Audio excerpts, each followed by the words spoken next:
এখন নভেম্বর মাস, ঠান্ডা ঠান্ডার আমেজ বেশ ভালোই পড়েছে, তাই সকালবেলায় একটু মর্নিং ওয়াকে বেরিয়েছি।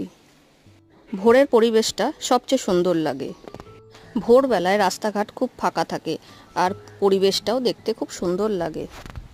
আমার আশেপাশের কিছু সুন্দর দৃশ্য আজকে আমি ক্যামেরাবন্দি করলাম, আর সেটাই আজকে তোমাদের সাথে শেয়ার করছি। প্রকৃতির এই নিস্তব্ধতা তোমরা সেটাই উপভোগ করো আজকে।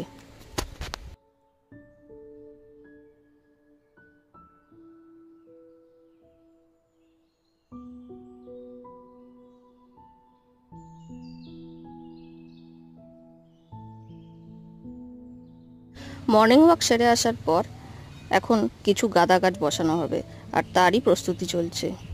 আমার ভিডিওটা যদি ভালো লেগে থাকে তবে অবশ্যই চ্যানেলটাকে তোমরা সাবস্ক্রাইব করো আর লাইক শেয়ার করে দিও।